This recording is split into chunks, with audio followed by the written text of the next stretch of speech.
राम राम भाई सभी को। हमारे साथ हमारे भाई नितिन यादव जो कि भाई बीजेपी पे कार्यकर्ता और भाई बादशाहपुर के एक्स एमएलए रह चुके हैं। तो भाई से आज हम इलेक्शन के बारे में कुछ राय लेंगे। भाई हरियाणा में अभी लोकसभा के इलेक्शन है, क्यों भाई? जी बिल्कुल। तो उसमें भाई क्या लगता है आपको, हरियाणा में कौन सी सरकार अपना झंडा अपना गाड़ेगी अब की बार? क्या लगता है आपको? कांग्रेस का रुख मेरे को लगता है भाई थोड़ा ज्यादा है, या बीजेपी का रुख आपके हिसाब से थोड़ा ज्यादा है? देखो, मैं आपको पहले तो करेक्ट करना चाहूँगा यहाँ पे। आपकी जो बयानबाजी है उससे मेरे को प्रतीत हो रहा है आप कांग्रेसी हो। नहीं भाई देखो, कांग्रेस की बात नहीं, लेकिन जो रुझान जो न्यूज के हिसाब से या जो भाई लोग बाग जो बता रहे हो, तो मेरे हिसाब से नहीं नहीं, कांग्रेस का ज्यादा दबदबा आपकी बार हरियाणा में है। आप पेड मीडिया पे मत जाओ। आप एक्चुअल में देखो, जमीनी स्तर पे देखो, बीजेपी की सरकार आएगी और पूर्ण बहुमत से मोदी जी के हाथ को हम ऊंचा करके उनको भाई ये प्रधानमंत्री बनाएंगे। इंडिया गठबंधन की जो बात हो रही है आजकल मीडिया में, आप देख सकते हो राहुल गांधी और हमारे कुछ यूपी के कुछ पूर्व सीएम जो मिलकर जो गठबंधन जो बना रही है, तो उनसे मेरे को लगता है भाई इंडिया में भी एक अब की बार सरकार चेंज होने की काफी उम्मीद लग रही है। क्योंकि अभी साउथ साइड भी जो इलेक्शन हुए हैं, राजस्थान में इलेक्शन हुए हैं, तो उसमें लगता है बीजेपी काफी पीछे दिखाई दे रही है। तो उस पर आपकी क्या टिप्पणी है? देखो, इंडी अलायंस जो बनाया है अभी सभी गठबंधन ने मिलके बीजेपी अच्छा। के खिलाफ, तो वो क्या है, वो झुंड है।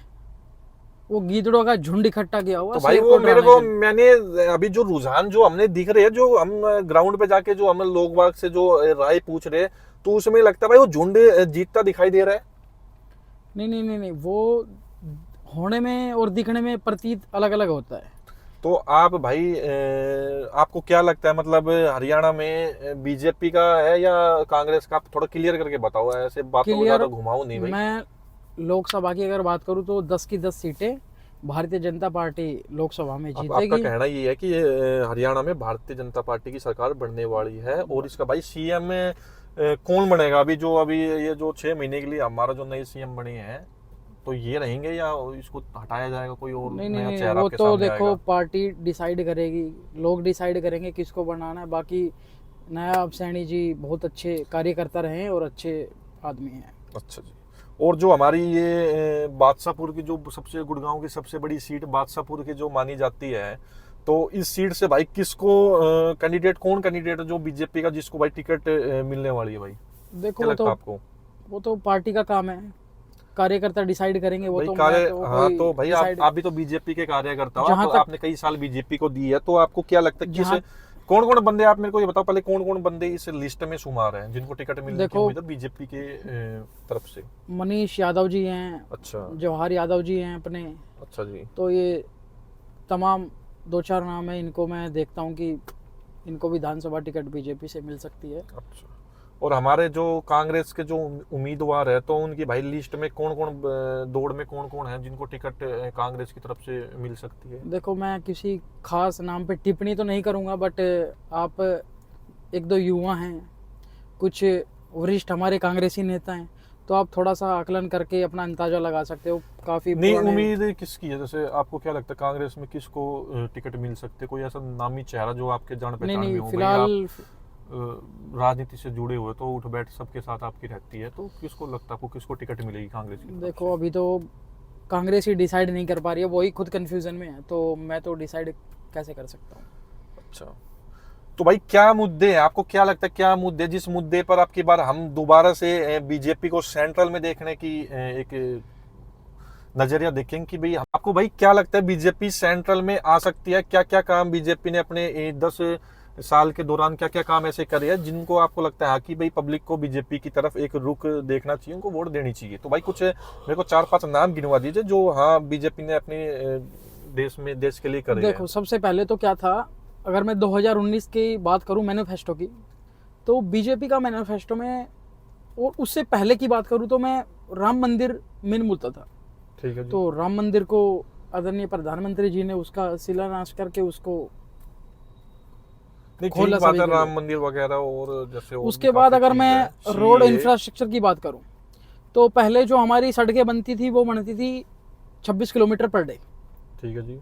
आज के दिन जो बन रही है वो 42 किलोमीटर पर डे के हिसाब से बन रही है। तो जो ठीक रोड है। इंफ्रास्ट्रक्चर डबल हुआ है तो उसकी तो कोई तोड़ ही नहीं है। दो बातें ये हो गई भाई। तीसरा कुछ ऐसा काम गिनवाओ जिनसे हमें लगे हाँ कि भाई इकोनॉमी में काफी ग्रोथ आई है। देखो, एक और राम मंदिर बनाना बहुत अच्छी बात है, सड़कें बनाना बहुत अच्छी बात है, लेकिन जो पॉवर्टी होती है, जो महंगाई होती है, जो एक रोजगार के ऊपर जो मोदी सरकार ने जो बोला था कि हर साल ये हम 2 करोड़ रोजगार नहीं नहीं, देंगे, तो भाई मैं उनका क्या रहा? जी, मैं आपको अभी स्टॉक मार्केट के माध्यम से करेक्ट करना चाहूँगा यहाँ पे। अगर आप स्टॉक मार्केट, जो भी दर्शक जो यहाँ देखते हैं और जो ट्रैक करते हैं मार्केट को, काफी लोग हैं भाई स्टॉक मार्केट के, तो काफी लोग हैं जो करती है। अगर हम एफडीआई की बात करें, फॉरेन डायरेक्ट इन्वेस्टमेंट की, तो आपने देखा होगा कि अभी एप्पल ने प्लांट लगाया है तमिलनाडु में, अभी सेमीकंडक्टर का टाटा के साथ टाई अप चल रहा है, फॉक्सकॉन अभी आई है, गूगल का जो हेडक्वार्टर वो अभी हैदराबाद में बन रहा है।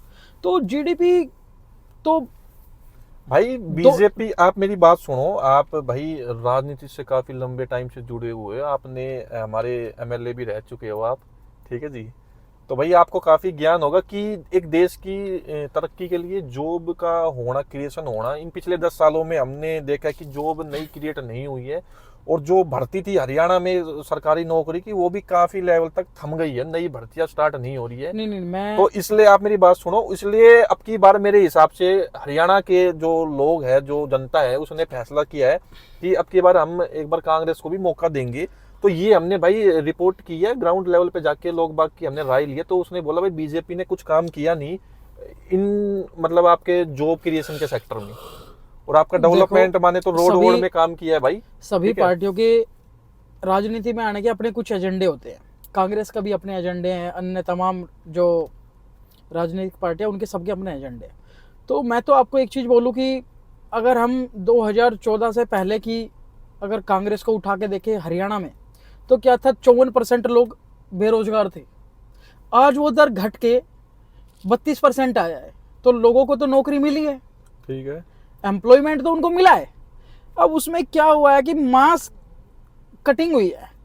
उसको मैं इकोनॉमिक्स की भाषा में आपको समझाऊं तो लोगों को अपना खुद का काम करने में दिलचस्पी हुई है, जिसे हम स्टार्टअप बोल सकते हैं।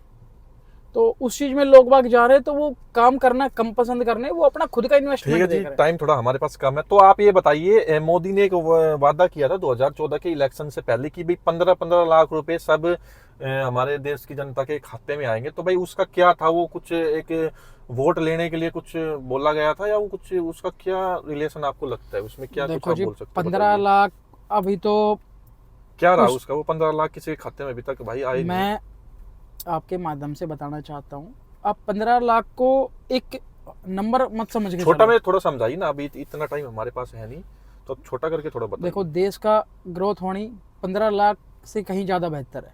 हमारा देश 2 ट्रिलियन की जीडीपी था, आज वो 4 की हो गया है। तो 15 लाख तो उसके सामने बहुत छोटा नंबर है। हम ये आगे 2030 तक हम 10 ट्रिलियन की जीडीपी को क्रॉस करेंगे, तो 15 लाख पर बंदे के हिसाब से तो बहुत फिर छोटा वो पड़ रहा ठीक है, लेकिन मतलब ऐसा वादा क्यों किया गया? इलेक्शन जीतने के लिए किया गया, या एक जनता को बेवकूफ बनाने के लिए ऐसा कुछ बोला गया? वो बताइए आप। देखो, जनता बीजेपी की तरफ से तो हमारी जिम्मेवारी भाई, मीडिया में तो जिम्मेवारी हमारी। देखो, जनता समझदार है, कोई किसी को आज के टाइम में बेवकूफ नहीं बनाता है। वो तो लोगों का मानना है, उनका अधिकार है, वो वोटिंग करते हैं, तो उसमें तो उनका राय है। ठीक है जी, ठीक है। और भाई मतलब मोटा मोटा आप बोल रहे हो कि सेंट्रल में भी बीजेपी की सरकार देखने को मिलेगी अब की बार, और हरियाणा में भी।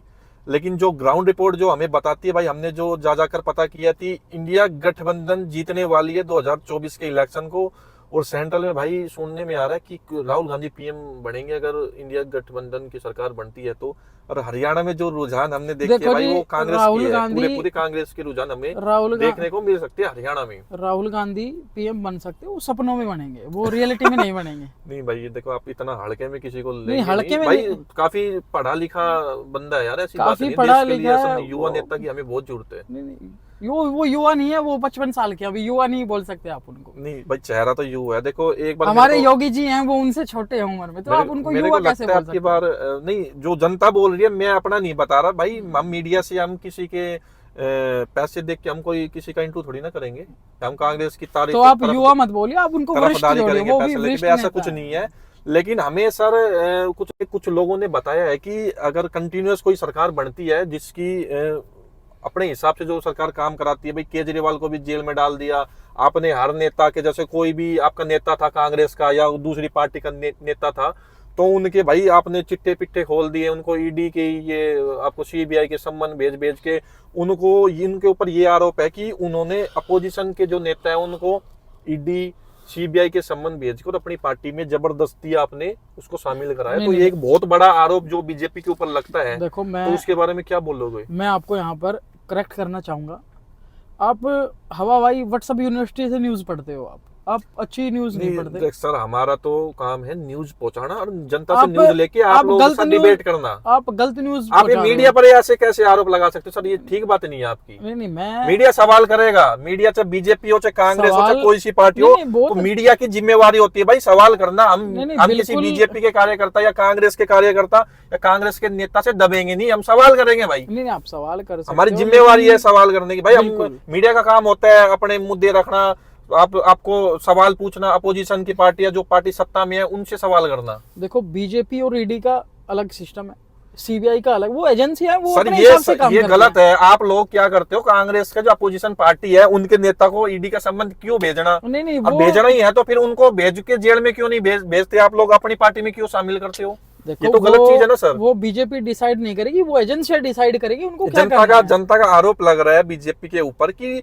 ये अपनी पार्टी नहीं, में नहीं, शामिल जो- ना करके उनको जेल में भेजे। फिर जो लोग बाग ऐसे बोलते हैं वो पूर्ण तरह कांग्रेसी होते हैं, उनकी जो मानसिकता है वो सट्टा गई है। तो ठीक है जी, अभी हमारे पास टाइम कम बचा है, तो भाई हमारा भाई का मानना है कि भाई बीजेपी की और सेंट्रल में और हरियाणा में बीजेपी की सरकार बनने जा रही है, ये हमारे बीजेपी के कार्यकर्ता नितिन यादव का मानना है। तो मिलते हैं नेक्स्ट एपिसोड में भाई नितिन के साथ। ये बहुत बहुत धन्यवाद।